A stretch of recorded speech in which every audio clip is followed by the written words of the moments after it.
presentation. Subjects being the life or role of the replacement, the experience of a battlefield division, and possibly a little bit about what happened to prisoners of war, and maybe a little bit of feedback from some of your experience on that. Our panel today for this introduction, and actually Jim Ogden III will be conducting most of this earlier part. He and his father will be talking about the replacement idea. If any of you have been attending division reunions back through the past, you'll remember Jim oftentimes having a display of the work he had done on finding out what happened to all the people from L Company, his company in the 346 Division. And I mean, it's a never-ending thing. It seems like each year he would have contacted someone else, had a personal letter that had been written about it, but has just done a fantastic amount of work on it. And it's just great to have him as the leader of this panel. He doesn't have his display. He said he was going to just talk and chalk today. He's a former teacher, so he knows all about this stuff. His son, James III, is a historian at Chickamauga Battlefield in Chattanooga. So he has a little experience. If you want to talk Civil War, I mean, he's real up to date on that, but he'll take care of that. Our other two panel members, which neither of whom are replacements, but were with in the case of John Colden over here, was with the unit from Count McCain on. He was the one that actually did some of the training as the people came in. He was in K Company of 345th, as was Mel Brenner, one of his platoon mates there, who was a BAR man, right, Mel? No, Mel? BAR boy. BAR boy, okay. Again, both in the same company, in the 345th, and these will be your panel members. Okay, so I'll turn this over to Jim Ogden, and we'll go with this. Good afternoon, everyone. As you know, no unit can make it through its operations without the loss of some of its personnel and needing its strength replenished in form of personnel. And so Jim asked us if we would talk a little bit about the experience of the replacements. And so I thought I would ask a few questions of my dad about both what he experienced and also about what he has learned as he has researched that subject over recent years. So I'll start out with, Dad, what was the usual path for a replacement? First of all, I think we'll define your meaning of the word replacement. And obviously mine. Everybody has to... Mitch, if you don't mind, let's let him conduct this, please. That's fair. That's a fair question, because I was going to confine my remarks to what I call combat replacements. Okay. That is, replacements who were sent to a unit after the unit went into combat.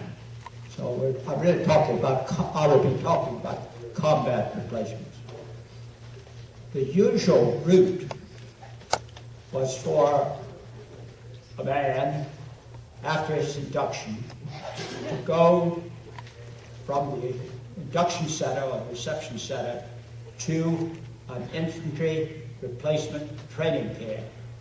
And he usually got 17 weeks of infantry training. Then he was sent, and most of that was individual training, although there was some little bit of unit training. He was then sent through a series of, usually he got a 10-day delay en route, or furlough, some people called it furlough, other people called it delay en route. A delay en route home. He went home and then reported if he was going to the European theater, he reported to Fort Meade, Maryland. If he was going to the Pacific Theater, he reported to Fort Lewis, Washington. These were the two ground force replacement centers in the United States. From Fort Meade, he then shipped out of usually Boston or New York, was transported from Fort Meade, sometimes to Camp Dix, sometimes to Camp Miles Standish outside Boston, and then there got a boat to England. If it was going to the Mediterranean, of course, they went on down to the Mediterranean and into Italy and southern France. But if it was going into the Europe proper, he went to England, then across the Channel, and then to a series of replacement depots. The 12th replacement depot was at Le Havre, and that was the receiving depot. And then he went to Waterford, a number of depots, depending upon the army to which he was going. If he was going to the 3rd Army, he went to the 17th replacement depot. And that depot was mostly in and around Metz from about the fall about late fall, early winter of 1944 and 1945. From the replacement depot, then he went to a replacement battalion and then to a division. That was the usual route for replacement, from home to reception center, training, and then the pipeline, as I call it, at Lake Justice Drive. Say a little bit about the terms used for the replacements and the change of those terms over time. Well, some of you know that in the late fall of 1944, after there were tremendous numbers of casualties, especially among infantry, General Eisenhower proposed that the name be changed from replacement to reinforcement because it had such a bad flavor. And he tried to get the General Marshal to make that a universal decision. But General Marshall would not go along with it stateside, so the training centers still are called replacement training centers. But in Europe, after December, they were reinforcement centers. And so instead of 17th replacement depot, there was the 17th reinforcement center. Now, some of you know that the Army has worked with all kinds of terms. The present term is augmenting. Anybody who's sent to replace somebody in Afghanistan or in Iraq is referred to as augmenting. What about how they were carried on some of the Army forms? The term that... You mean when they joined, the source from which they came, S-T-O-C-K-A-G. just as if they were another piece of equipment of one sort or another. So, how did your path as a replacement differ from the ideal or the originally intended format? I was inducted in 1943, July of 1943, and I did the score I made on the AGCT. I went to the Army Air Corps, and so for 14 months I was in so-called the Army Air Corps. I got 8 weeks of basic training, and then I was offered an opportunity to work in the personnel section of what was the wing headquarters, which was sort of like a headquarters, sub-headquarters of the post. And I took the offer, and so that's where I worked until May of 1944, when I was shipped over. When the Army Air Corps moved out of Jefferson Barracks, I moved over to Scottsfield, Illinois. Still worked in personnel, in the warding room personnel work. And then, 2 days after Thanksgiving, I got the shock of my life when I received orders saying, "You're being transferred to Camp Maxey, Texas." And of course, I knew that was an infantry training center. Now, 59 of us from Scottsfield, all Army Air Corps men, were part of that shipment. never sure whether the rumor started on the train.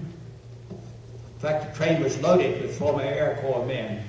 I'm not sure whether it started on the train, you know, whether it was a planted rumor. Morale was pretty low, as you all can imagine. And so the rumor was that we were going to infantry to be trained as military policemen so that we could guard German prisoners of war. I guess that was a way to kind of soften the blow. Anyway, it didn't turn out that way. I went down to Camp Maxey. The court barracks was in such a terrible condition that they moved us over to Camp House. And there we were trained what was called 6 weeks of advanced infantry training. Not having had basic infantry training, it was a little funny to be having advanced infantry training, but that's what we were told we were getting. And I'll just say one word about the training, not to disparage anybody, but I think it was part our fault and part the fault of the instructors. But they never seemed to take the task seriously. And most of us, when we left Camp House after 6 weeks, we didn't know much about being infantry soldiers, I can tell you that. And from Camp House, how did you then get to Europe? From Camp House, we went to Fort Meade, where we got new clothing, and then to Camp Malstadt. Now, by this time, there was a whole crowd of former Air Corps men. We went from Fort Meade to Camp Malstadt, outside Boston, and then shipped out of Boston on the 9th day of February 1945 on the USS America, which was then the West Point.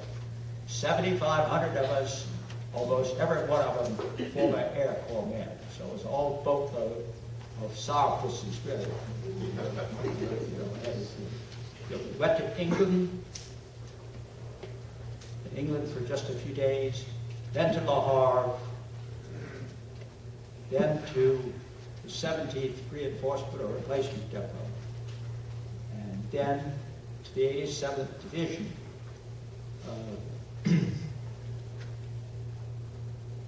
Our situation was the first situation as far as replacements were concerned in 87. Sometime in January, General Cullen must have decided, and his associates must have decided, that replacements had such a short life on the line that they wanted to try to do something to maybe help them get better oriented. And so General Cullen ordered that the anti-tank companies be broken up, some of the men dispersed to the infantry, to the rifle companies, and a cadre of them formed what was known as the Replacement Training Battalion. And so when I came up to the 87, I went first to this thing that was called the Replacement Training Battalion, which was simply just a pup tent community near Hume, Belgium. And we were there for 5 days, before we went up to Company L. So that was the way I traveled, and that was the way we traveled from for all the guys who socially trained with us. Just one thing about being a replacement was that when I left Scotfield, I was the only one from my section, so I didn't know anybody else on the ship. When I left Camp House, I had one good friend, and I thought, well, he might stick with me for the duration, but lo and behold, by the time I got to Hume, he had already gone to another outfit, because the routine was at the replacement depot, the enforcement depot, whole hundreds of people came in to that at one time. That's where we got our rifles and zeroed them in. A whole lot of people came in at that one time, And then on a given day, somebody from a roster read off a list of names, and these men were going to the 87th, these were going to the 4th, these were going to so broke it up in little groups, and then we were shipped out to proper condition. So by the time I got up to Hume, Belgium, I knew absolutely no one again for whom I had known for any period of time. It was overexpensive. So I would show you at one brief time as being a member of the anti-tank company of a given regiment. If you look at the morning reports, anytime after the 1st of March, it will say from the anti-tank company to Company L, Company K, and so forth. But that was only because the anti-tank company was a way station before you moved to the rifle company. Functioning as the replacement training organization within the divisions. Did you have any unusual experiences while you were waiting to go up to Company L?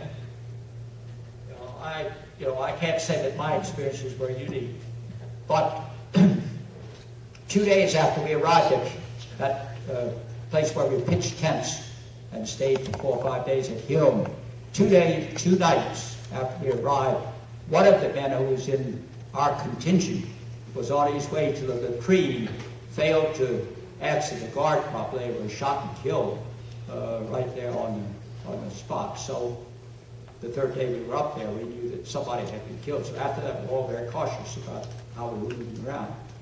The second thing, well, I guess even before that, I want to say that we all had the experience of sitting there for those 3 or 4 days, listening to all the cannonading going on up in the Siegfried line, because that's where the company was fighting. And so we heard the artillery fire during the day, and could see at night we could see the flashes as well as hear the sound. And if it was very quiet, you could hear the chatter of machine guns and individual rifle shots. So we knew we weren't very far away from where we were headed. I guess the most untoward event, which was really, it kind of shook up people, was the day we tore down the tents to head up to Company L. One of the guys who was a sergeant shot himself through the hand, so he was didn't have to go up with us. So the morning report reads that 24 of us went up, but actually only 23 went up, because one of the men had injured himself, and I never knew what happened to him, or what became of him. But that was, those experiences kind of shake you up, as I can tell you. In the division history, there's a photograph of General Kuehlen speaking to the group of replacements there at Hume. Can you elaborate any on that situation? That was the 5th of March, 1945. And as I said, we were the first group through this so-called training, indoctrination camp.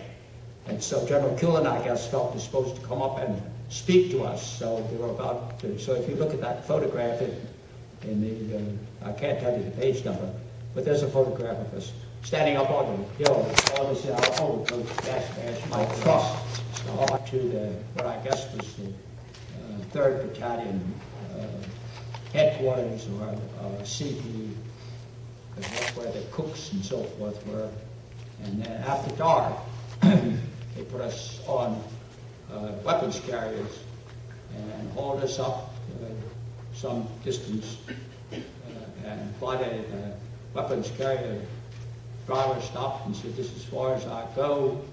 And we all piled out. But the time we piled out of the truck, the Germans fired off a couple of flares, and somebody yelled, "Freeze!"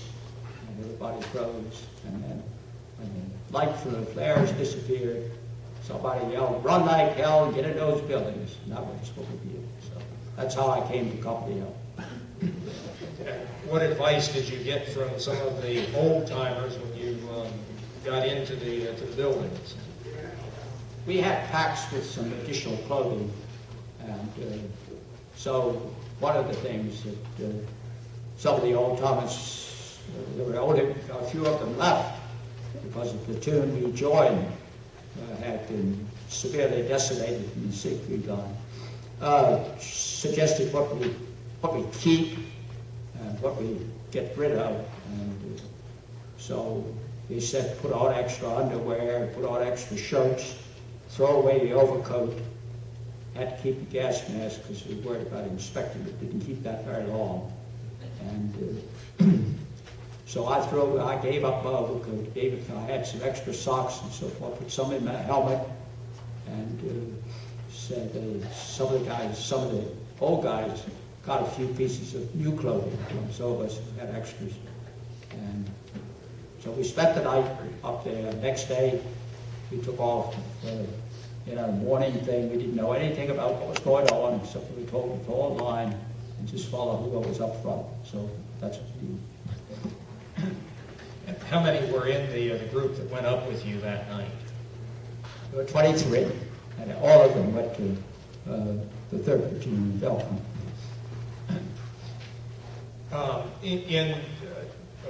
Since the war, and particularly since your retirement, you've looked at the experience of the replacements in L Company, and you've identified all of the replacements and tried to get a little handle on who they were and their experiences. Can you summarize just a little bit of that to give some idea of what one rifle company would have, the numbers and the change in personnel during the time in combat?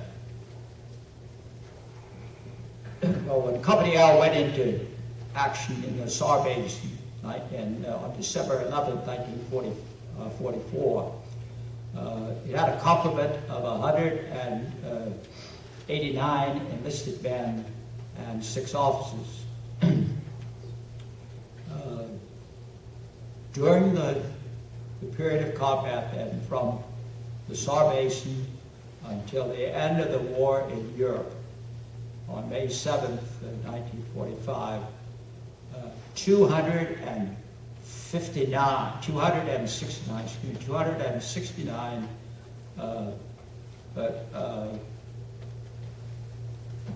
enlisted replacements went up to into the company. In addition, there were 10 officer replacements. So there was a good deal of turnover, as you can imagine. The company originally had 189 enlisted men.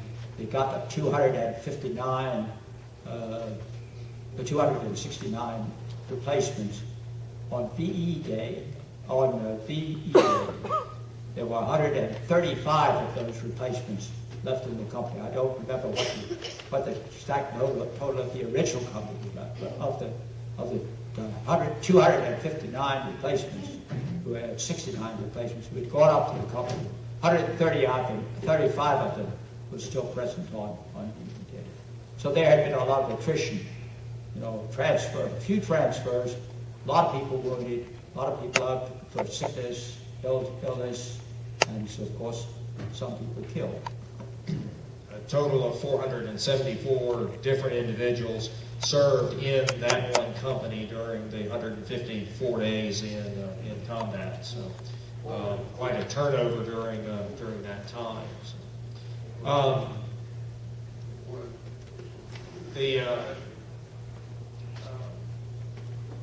and how do you remember offhand how many different batches of replacements the Company L got? I don't recall how many. I couldn't find an exact number.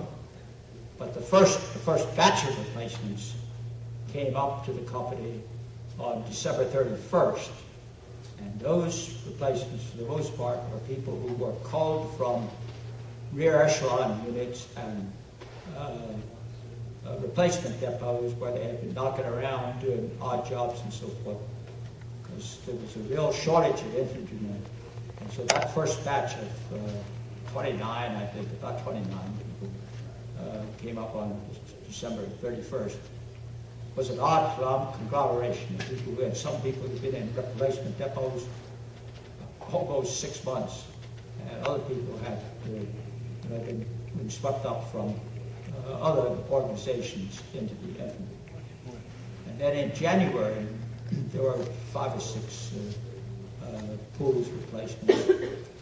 After the outfit moved down into Luxembourg, the company built back up again. And then there were more replacements in March. And then after that, just was a small Path through the Infantry Replacement Training Center. the big chunk of Air Corps men and anti-aircraft men, a lot of anti-aircraft outfits that were broken up and sent to the big chunk of them came up in late February to the end of March. They were the ones who were retrained. All right. Anything else you want to add right now? I think we'll take a few questions and ask for some observations by some of the folks in the audience. And here, front first. Yes, yes. To some of the fellows I talked to very near the end of the war, I got the impression that some of them were coming over directly, well, maybe through a different routine, but they were coming almost directly from basic. Is that correct? Coming almost directly from basic. Yeah, well, These were, 17 weeks that most of them got. Now, in a few instances, but they were coming directly from basic over. yeah, in a few instances, during the height of the Battle of the Bulge, I understand, I don't know this for first hand, but I understand that a few people had their period of training shortened to 13 weeks, and they were shipped out to Europe. Tom's text. I'd like to ask how and who, if anybody, welcomed you into the company or your platoon or squad for the first time, and did anyone try to take you under their wing or be of help? Now, I can't say that there's any kind of full. General Cullen, talked to us before we went up to the company. But as far as any reception into the company, the guy said, run like hell and get the buildings. And we did. And we wound up in a room with blankets over the windows to keep the light in. Up on the mantle were 2 bottles, I guess had kerosene in them with a rag wick, which were a flickering light. Nobody said anything in the way of, welcome to Company L. Now, it's one tragic note about our contingent. One of those who went up with us was an officer who was not counted in the enlistment, but was an officer who had formerly been in the artillery, had been transferred to the infantry, and was now assigned to be an infantry platoon leader. He went up with us that same night, went into the same house we went into, and unfortunately he was killed at 4 o'clock the next afternoon in that attack that we began on the morning of the 7th, so on the morning of the 6th. So it was, it was really tragic, and we didn't really hear about that until 2 or 3 days after it had happened. So we didn't know anything about what was going on. So, to answer the question about reception, so we didn't know what was going on, period, except we just did what somebody told us to do. As someone who had to handle that after John became a lieutenant and was handling that, he might tell us a little bit how replacements were handled there.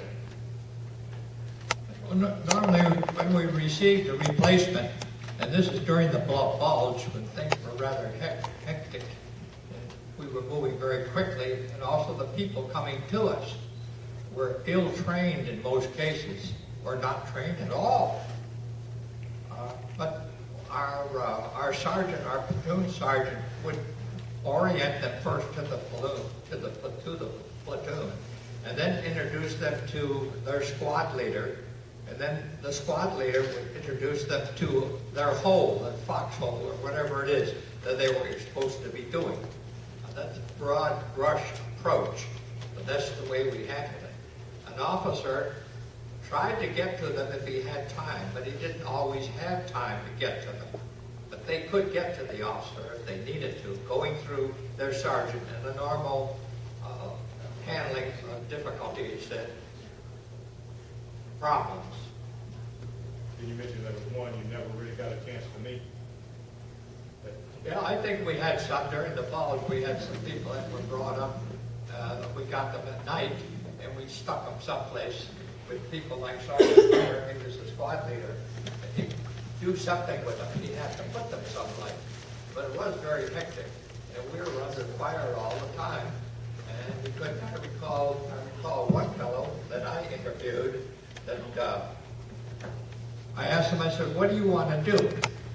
He said, "I want to shoot a machine gun." And that made sense. I said, "There it is, pick it up."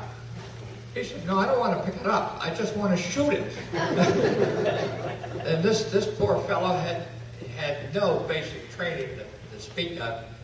So I gave him an M1 rifle and handed it to him. I said, "Now all you have to do, I want you to load it. Show me how you would load it." And he said, "What do I put in it?" He did not know how to load it. Now that was kind of an idea of some of the replacements that we received during the bulge. Now, your question. I was a replacement. I took my basic training down in Camp Hood, Texas. I had 11 weeks of infantry training, and it took 11 weeks, and I had 6 weeks of extended anti-tank training. I trained down 57mm split trail long, and at the end of my training, I got 10 days furlough, went home. And then I reported back to my induction center, Fort Sheridan, Illinois. And from there, I was shipped over, I'm not sure, but into either Camp Kilmer or Fort Meade.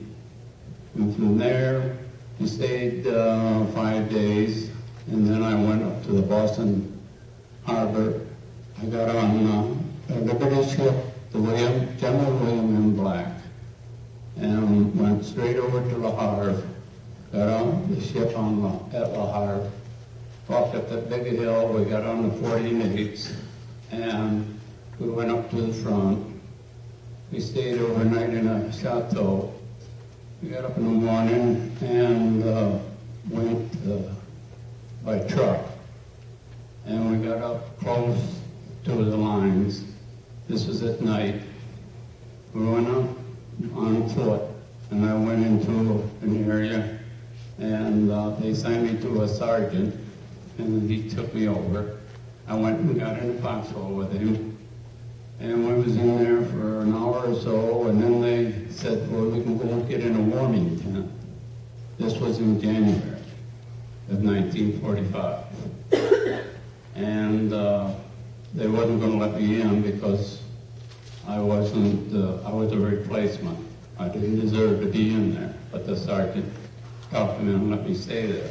We was in there for 15 minutes, and then we went back to the foxhole. And then the next morning we jumped off.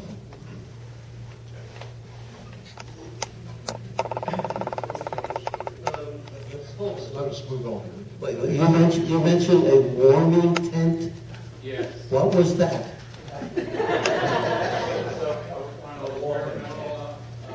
Squat tents. A what? Squat tent. They had a stove in there. I guess some had them and some didn't. Is that what you're saying? Sir, you were trained as an anti-tank replacement. Did you serve as? When I got over there and I went to a headquarters company that said they already had experienced men and I was a replacement and they were going to go on the offensive and they wouldn't need anti-tank. That was a defensive weapon and they handed me a rifle. Your MOS was changed at that point, and you served the rest of your time as. Yes, I went all the way over to check force. if we could we get into maybe the next subject and then come back with, One question here. okay.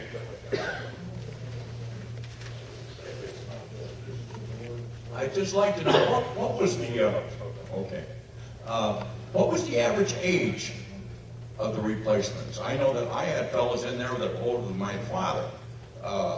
They were in the mid-40s, at least. But was that indicative of most of them or not?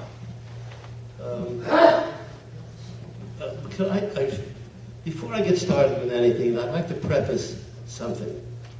I have a great loyalty to the 87th Division, but the reason I come here, I must say, is for one particular reason, and that reason is to be with this man. I love him, and we went through a lot together, and it bound us together for life. And I have great respect and love for this guy, and that's really why I come to the reunion. The rest of it is just fluff for me. Anyhow, talking about the replacement, I remember very little about my experience in the war, really. But during the Bulge, I was a platoon, you know what the hell I was? A squad leader. I was a squad leader. And what I remember about the replacements was that they were very young and had very little experience and were in very bad physical condition. I think many of them were taken off the ground crew at the Air Corps, given a rifle and say, here, go ahead. I remember some of them just falling out. They couldn't do anything, and I would pick up their rifle and stuff. But my recollection is they were very young, inexperienced, and untrained, and they had a terrible time. You'd get somebody in the morning, and by the afternoon they were gone. One more thing. I'm one of the lucky ones. I went over with the 87th Division on the Elizabeth and came back with the division, having had very little injury in terms of all that stuff. So I don't know how many else of you went through that kind of experience, but in terms of that, I spent my whole career with the 87th Division after basic training, and that was very lucky in many ways. Yes, if we could, since we're all kind of in this together, let me give a few introductory remarks to our second subject, and we can come back with more questions about replacement because you may get some coverage on this right here. But in a little bit more introduction of John Colton and Mel Brenner, let me refer to a short few sentences in your division book. By the way, on page 13, going into Camp McCain, getting off of a train, is a picture that we think includes John going down there in the very early phase.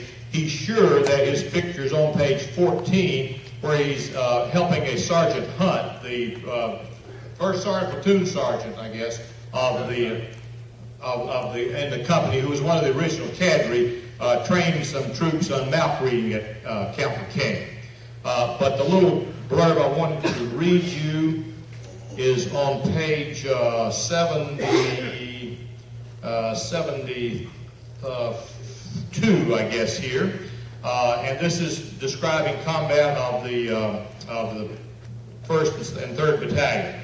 The Lieutenant Colonel Robert B. Moran of Eagle Pass, Texas, and his 3rd Battalion was assigned the task. That's of approaching the Bonnaroo, is that the way you say it? Outside of Tulare, okay? His line of departure was a deep cut road 1 kilometer east of, how do you say that? Pier Parade? The attack was, okay.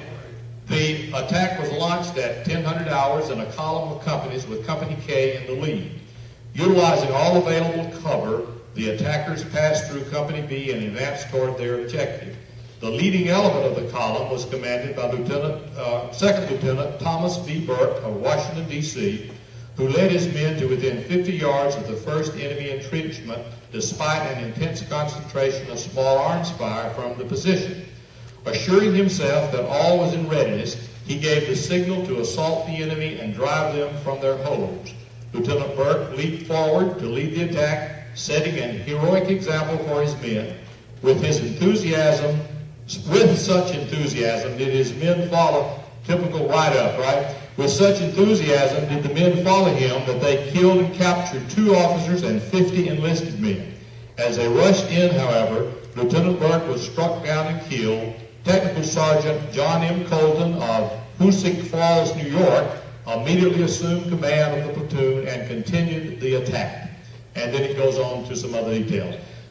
Fortunately, that man that took over is still with us today, and that's John Colton. I'd like to ask him and Mel to describe in a little bit more detail this particular incident, and then we'll get into a little talk about what it was like to be a battlefield commissioned officer. John? Back before that incident, tell us about that. It's really great fun to reminisce and go backward. But the things, the article that was written covered a period of time of perhaps, say, a minute or less, a couple of minutes. And frankly, the details are not very detailed at this time of life. In fact, they really weren't at that time very, because things were momentary. You made instantaneous decisions, and then later you're asked to talk about it, and you can't remember them. And we also found, in Mel's case and mine, we both saw exactly the same thing, and when we tried to describe it, we disagreed with each other. Back to the article. We were on the march. We were on the attack. We were always on the attack since we were infantrymen.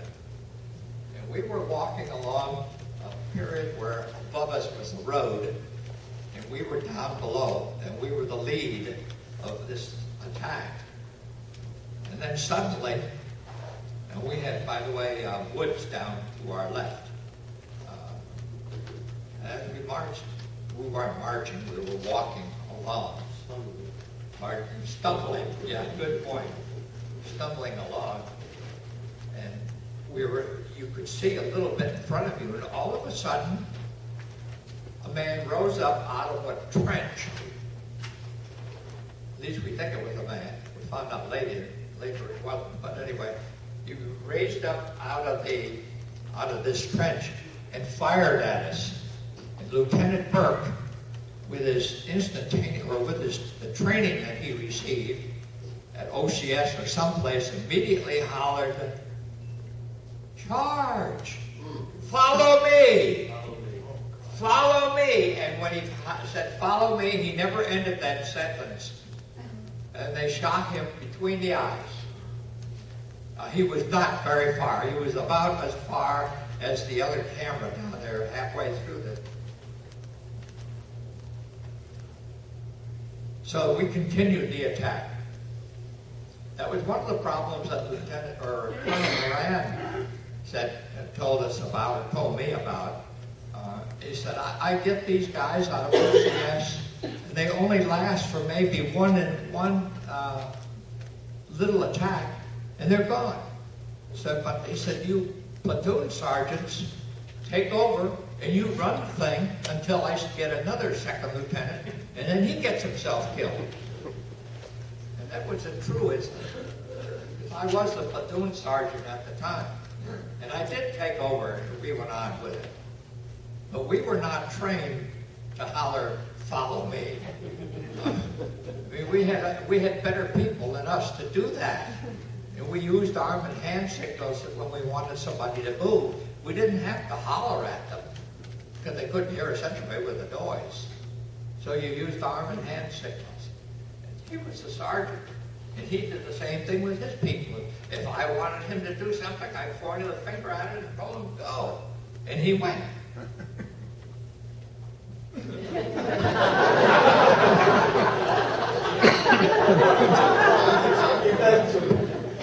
was no signal to say no. Do we have another question on that operation? Mel, what do you remember about that incident when he was killed? Use your mic. Yeah, that's as accurate as I recall. Lieutenant Quirk was a darling guy. He was a good lieutenant, and we all liked him very much. And when he got up and yelled, "Follow me!" we all got up and followed him, and as John described, he was immediately killed. There was a machine gun emplacement. The machine gun emplacement lasted another few minutes, and then they surrendered. And they came out with their hands on their head. And the guys in the platoon were so angry and so annoyed, really angry, they wanted to shoot them because they had killed our lieutenant. And they were really angry. And I argued that we can't do that and we must not do that for a whole series of reasons. One of them being, if the word got out that the 87th Division was killing prisoners or killing people we captured, they wouldn't surrender. And they'd kill more of us. And so it was to our benefit not to kill prisoners. And besides that, once they're captured, it would be murder, not combat. And so I argued vigorously to not do that. And we did. We took the prisoners and sent them back. I think John's description of the actual battle is very accurate. And John then took over, and he was as efficient and hardworking and did as good a job as he had done it as a platoon sergeant. And it was a joy working with him, as it always has been. So you mentioned to me earlier that even before this, perhaps, that Colonel Moran, that was the battalion lieutenant colonel, had talked to you about taking a position as a lieutenant, taking over a platoon somewhere. And you said you'd turn that. Tell a little about that, and then was it soon after this incident that you finally agreed to do that? I'm not sure I heard all of that, but we'll give it a try. Yes, I was with K Company, and I started with K Company way back in Camp McCain time. And all I changed was that. Sir? 346? 745. 345th. 345th Infantry, right. And I stayed with the same company with the exception of changing platoons. That's all I did. I just went from the 2nd platoon to the 3rd platoon. I stayed with it. I knew the people knew me. So we never had a problem. We never had a disciplinary problem. Just occasionally with Sergeant here. we were all good friends, which is not a good thing to do when you're in combat, to be very, very friendly with somebody, because you might be picking up their dog tags that afternoon. And which is another point. Some of the replacement people that we came in, I would introduce them to people like Sergeant Brenner, and Sergeant Brenner would give them their duties, and that night Sergeant Brenner would be bringing me a handful of dog tags, and I could not put a face with the names on the dog tag. They lasted that very short time, a matter of 3 or 4 hours at most. So anyway, about was it after this incident that you agreed to take the commission? Well, no, it was prior to this incident when I had a talk with Colonel Moran, and he had a talk with me, really. And I had turned down a commission on at least 2 other occasions. And he actually came up to the front, got me back at the company headquarters, and told me he was going to commission me as 2nd lieutenant. I said, Colonel, I don't want to be a 2nd lieutenant. I'm happy now as a platoon sergeant. He said, you don't have a choice. He said, I need 2nd lieutenants, and you're one. I said, all right, if you insist upon it, I will insist upon staying with this same place, this same platoon, the same people. He said, okay, it's a bargain.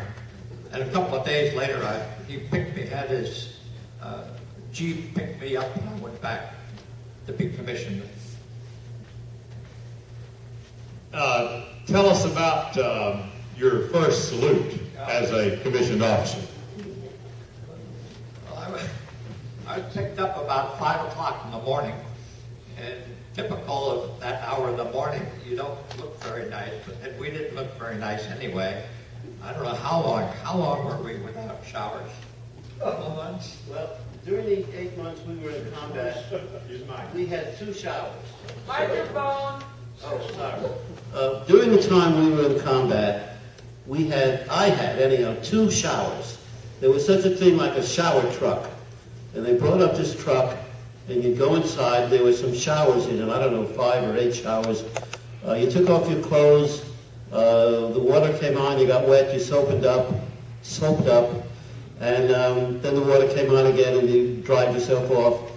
That happened to me twice during the time we were in combat. Other than that, if you wanted to wash your hands or face, you broke through the ice or you used some snow, but there was no such thing as really cleaning your body after that. You wore your long underwear regularly for long periods of time. It was a strange, unpleasant, rotten experience, but we were young, we were very well trained, and we did what we had to do, and we were successful. Thank you. Did you do it up? He was a good soldier, by the way. He was also a BAR man. He says BAR boy, but BAR man, the Browning automatic rifle weighed 18 pounds.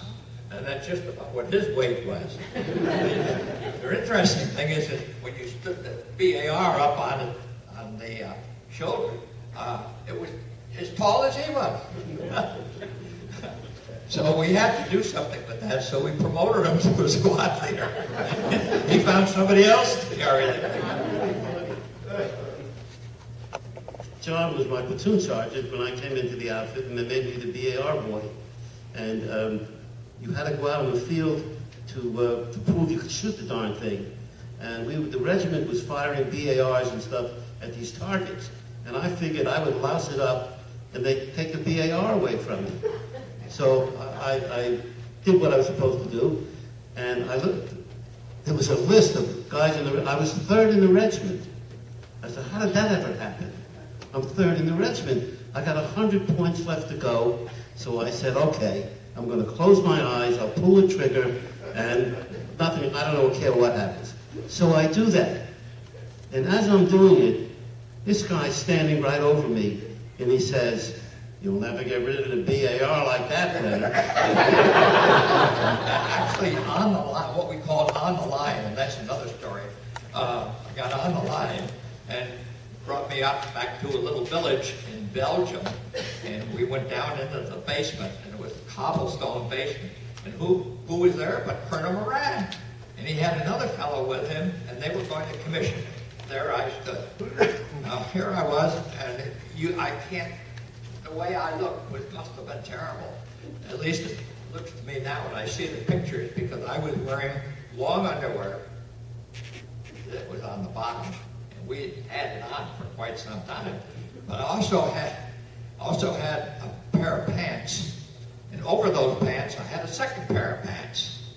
And I was wearing, on the top side, I had the long underwear, plus I also had 2 sweaters, and I had 2 shirts, all on that, because we didn't have winter gear. We didn't even have winter gloves. So I had found someplace, where the term was liberated, I liberated a pair of ski socks. And that's what I was wearing on my hands to keep them warm. So now and I was very, very dirty. My face was dirty. We didn't have hot water. We never knew what hot water was. A lady asked me once in the grocery store about it and saw a picture of me, and she said, well, didn't you ever wash your face? I said, no, ma'am, we didn't. Why not? Well, we didn't have hot water. She said, well, you could have used your coffee. I said, ma'am, it was so cold that when we got hot coffee, we drank it. And while she thought about that, I said, but if we did, we always saved a little bit that we could pour it on our rifles because they froze up. And they would not shoot when they froze up. Now, back to the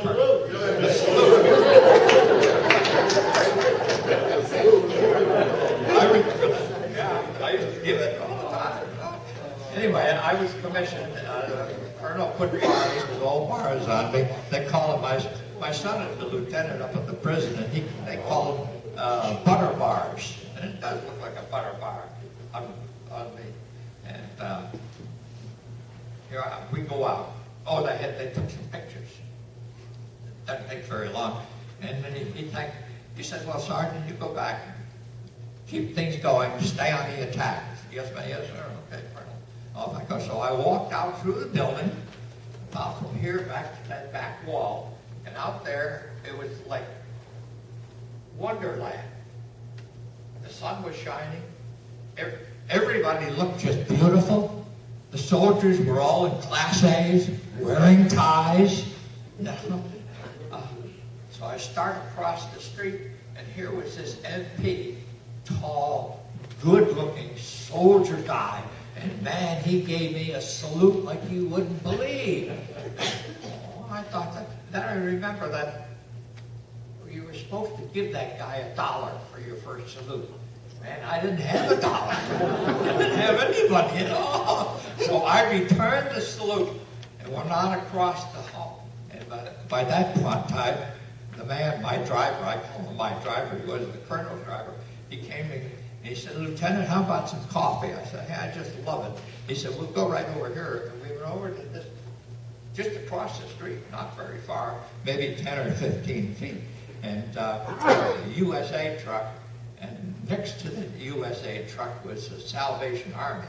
Well, I would go up to the Red Cross truck, that looked very good, and I told the lady, coffee please, no cream. And she said, we do not serve officers. I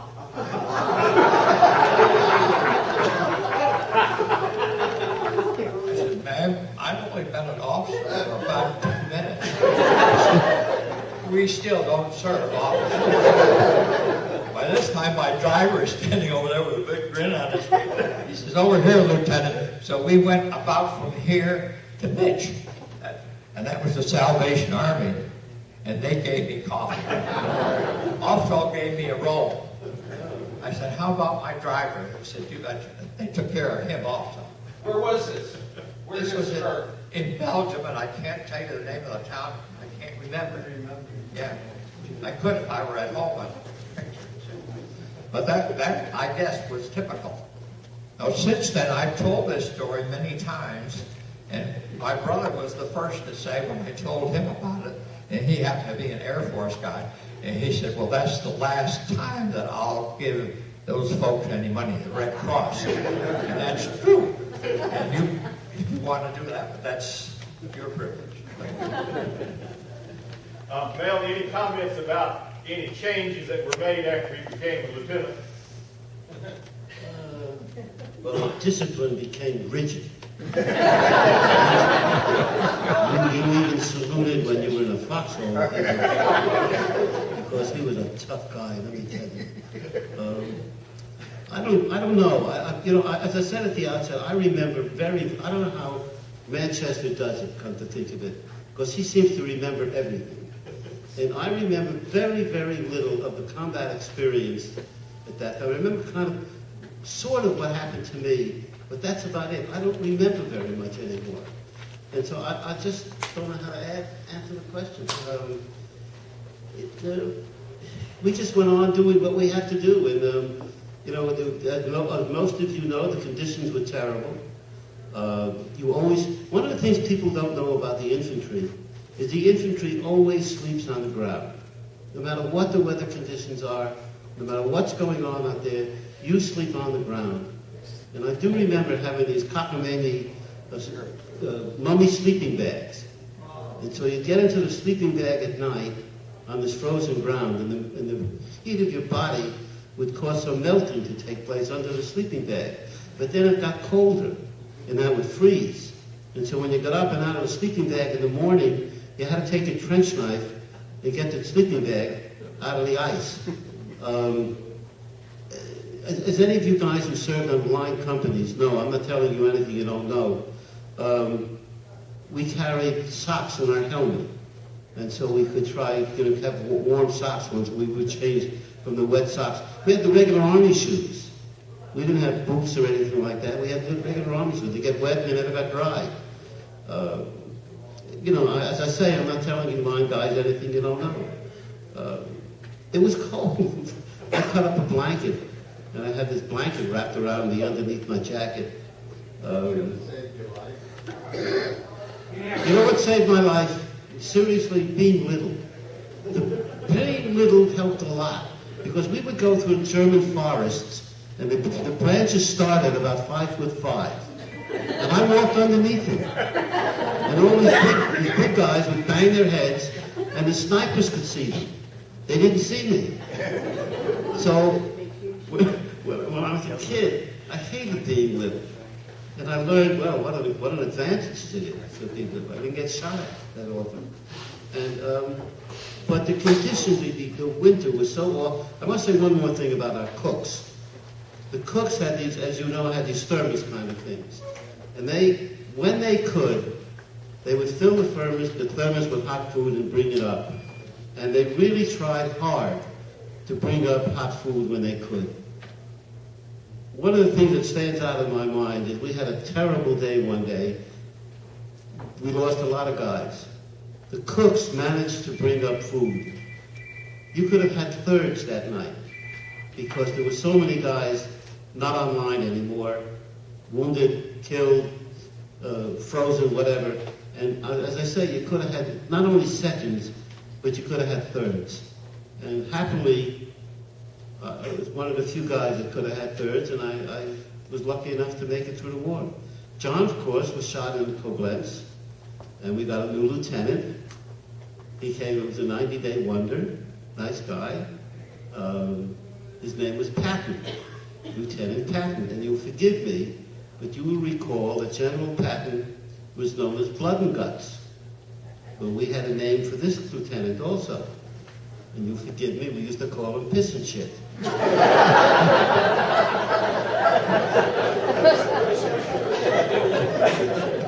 It was really unfair because he turned out to be a very nice guy and he did his job well. We lost track of him. Where nobody has any idea what's happened to him. We had heard once that he became a general in the militia or something like that. But no one's ever had a word from him. And I don't know what. He was a very nice man. He turned out to be a nice guy, good to us, and understood us and everything. But that was his name. That was our name for him anyhow. We had a nice fellow with Lieutenant Burke, too, Thomas Burke. He was a redhead, big smiley fellow, really very good, except he made that one mistake, but that's all right. Prior to that time, the Colonel Moran, introduced him to me, and he told this young man, he said, now you listen to the sergeant. He said, the sergeant has been through a lot, and he's still alive. And if you do as he tells you, you'll stay alive. Okay, here we go. Now, what's the first thing I say to him? After a little while, we shared the same foxhole, and he wore his Class A uniform. That's what he wore. You know what the Class A's are? You don't know, I'm glad to tell you. But that's what he would use. So I talked to him about it because I looked just like the guys like Mel and like his people. And I didn't carry a carbine. I was supposed to, but I didn't. I carried an M1 because the Germans could read that information as well as anybody else. Well, here he is down here in his Class A uniform. And of course, he drew fire to himself. You know, it's like a great big light up on his head, flashing on and off, saying, hey, shoot me. They accepted that challenge. They shot him. And it was too bad because we all liked him. He was a really neat guy, and he was a lot of fun. He was easy to talk to, and he laughed. He liked to laugh. And he was really a good officer. He was a good officer. He was a good officer. He was with us in the States for quite a while. And he was a very good officer, and we liked him. It was a shame that he didn't listen. Okay, next question. Tell them how K Company lost quite a few officers and who eventually became the company commander. Who said that? I knew it would come from me. Yeah, Lieutenant Booker, and he also didn't want any association. He didn't want to come to a reunion. He didn't want anything to do with this after the war. But he was the, Manchester, can you tell us anything about him, about Booker? Well, as I recall, he started out, as I remember, he was the platoon sergeant for the 1st platoon. I'm also from K Company. And he worked his way up. I forget who the officer was, the platoon officer was for the 1st platoon, but anyway, we lost him. And then Booker was promoted to platoon leader, and then we lost a company commander, and that was Lieutenant McSpadden, and Booker became the acting company commander, and eventually became a 1st lieutenant. But the thing I remember about Booker was, and I was in the communications section, and I alternated between carrying what we called the SCR 300 and the SCR 536. And one day I was supposed to be carrying the spare battery for the SCR 300.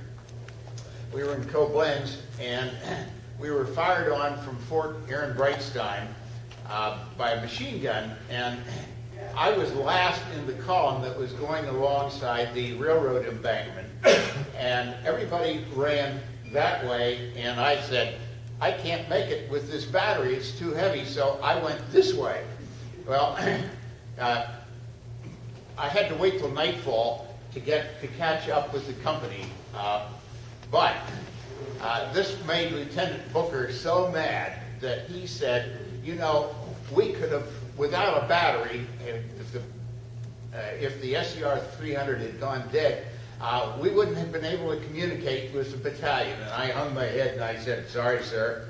And he said, here's what you're going to do. Now, when Lieutenant Booker was mad at you, it made it very unfortunate for you. So he said, here's what you're going to do. You're going to go back up past Fort Ehrenbreitstein, and you're going to lead the cooks back to bring down the chow for tonight. And fortunately, it had turned dark. So by now, I knew the way back. So I went by myself up past Fort Ehrenbreitstein, found the cooks, brought them down. We had dinner from mermite cans. And then he said, well, now you're going to take them back. So I guided them back past Fort Ehrenbreitstein, and then came back by myself, and then had to go up the next morning and repeat the whole procedure. And by that time, the cooks stayed there because we were able to bring up trucks. But that will give you an idea of the kind of personality that Lieutenant Booker had.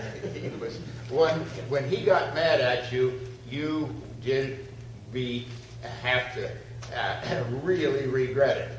So, thank you. Thank you. Okay, I'm going to take open questions to either of these topics. I just want to take about 5 minutes to make a little mention about POWs. If you look in your history book, of course, there were quite a few awards that were made as the war was over, but Colden was one of the recipients of the Silver Star for his action, not only that day probably, but many various times there, though they were usually written up for one time. Okay, questions? You have one, sir?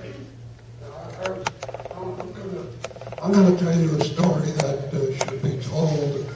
It's tragic, but I was at Company D, 345th Infantry, and our best soldier who had been cited, believe it or not, for a couple of Silver Star, a Bronze Star, I think, and a Silver Star, was leading his platoon one day, and he was mistaken by a replacement who had come up recently, and they gave the replacement a 45 caliber pistol.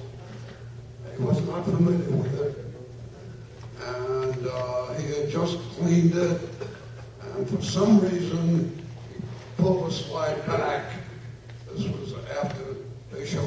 use it. And he had put the bullets in the handle, and he pulled the trigger, and he killed our most outstanding soldier in Company D, 345th Infantry. Now, there's a follow-up that's very recent. If you find it hard to believe, I'm on the internet quite a bit connected with the 87th Division.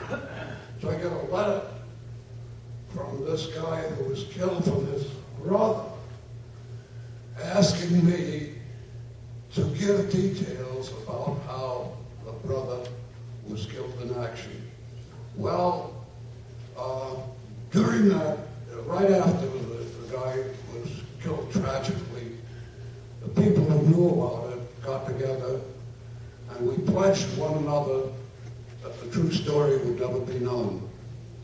And as you know right now, I am not revealing anybody's name, but that did happen, and I imagine it could have happened with other units similarly. Thank you. Thank you. Questions by anyone? Anything? Yeah. Yeah.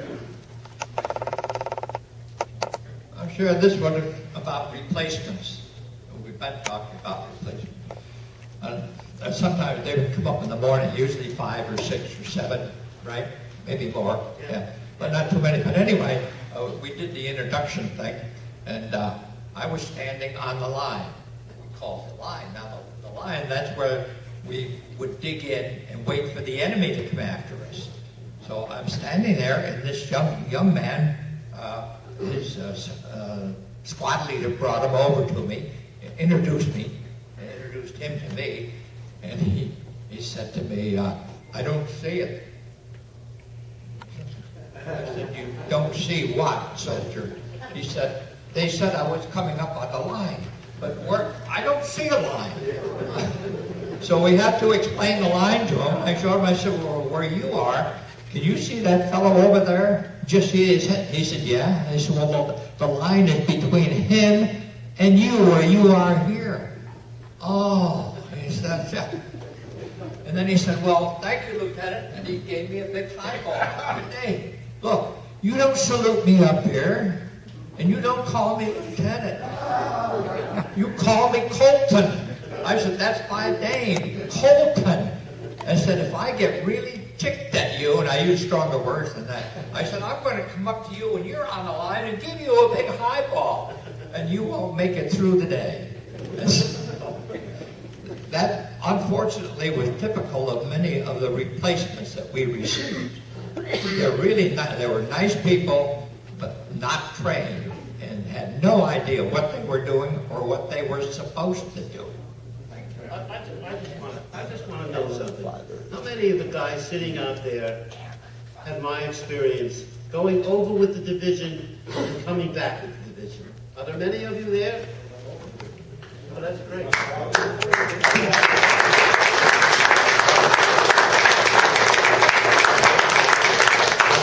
There are not a lot of us. Are we going to have another opportunity to talk to the group, or is this it? Give the SAR. Any other questions? I found the replacements to be very young, and I'm an original. I went over and came back over there. And I found the replacements to be very intelligent young men. They were. As a matter of fact, I would go down and pick up the replacements and bring them back. I remember the first time I went down, and I said, you, and you. Come in. Yes, sir. Yes, sir. I was a buck sergeant. I looked like crap. I'd been on the line for so long. I hadn't had a bath in 3 months. And what happened was that these fellows would say, yes, sir. No, so, no. Don't salute me. Don't call me sir. Period. Just, yes, sir. Yes, sir. They had their barracks badge with them. I remember that. I was 21. These guys are 18, 19 years old. And I refer to them as the young guys. I felt 42. And I'd say, All right, let's go, soldier. Yes, sir. Stop.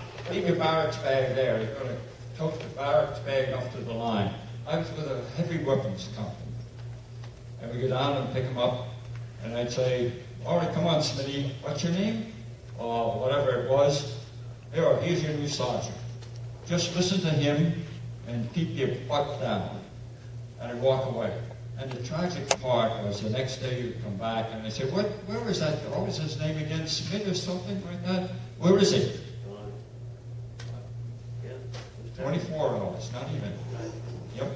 And when you talked about the showers, I did that job too after several months. They went back and the quartermaster set up the tents and you went in there and you stripped down, you put your uniform in a basket, and they said you're going to get fresh underwear on the way out. And then you line up there and you'd say, holler down the line, and you'd say, 1 minute rinse, 1 minute soap, 1 minute rinse. You walk out, they look at you and say, okay, size 38 and so forth. The last man came out, come up there, 38, no more underwear. Because as you went in, you took your old underwear, you threw them on a huge pile. So what had happened at that point was the fact that the last man came out and he said, no underwear. What am I going to do for underwear? I have to have my underwear. I just have to have my underwear. Go take your pick.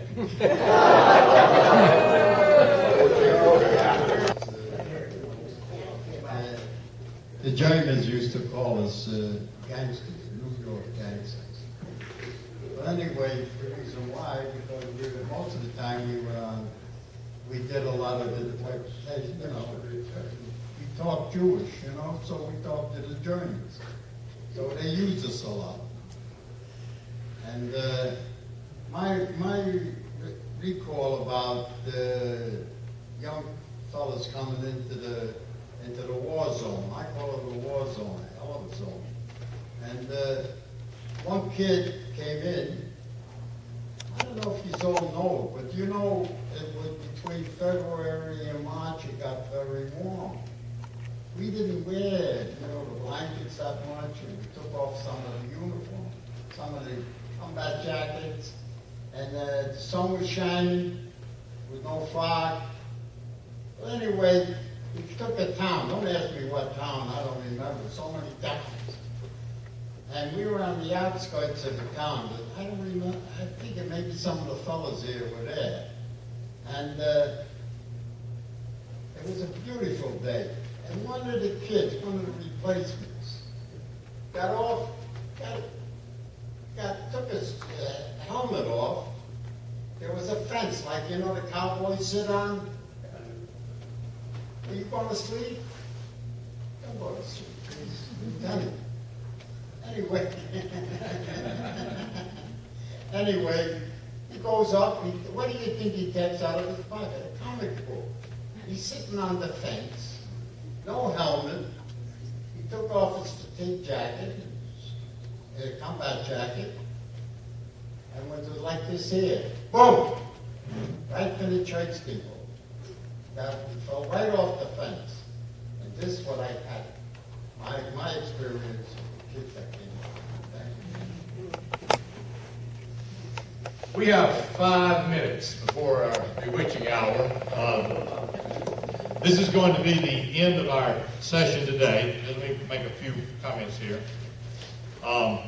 Tomorrow, the 12:30 is the next education forum.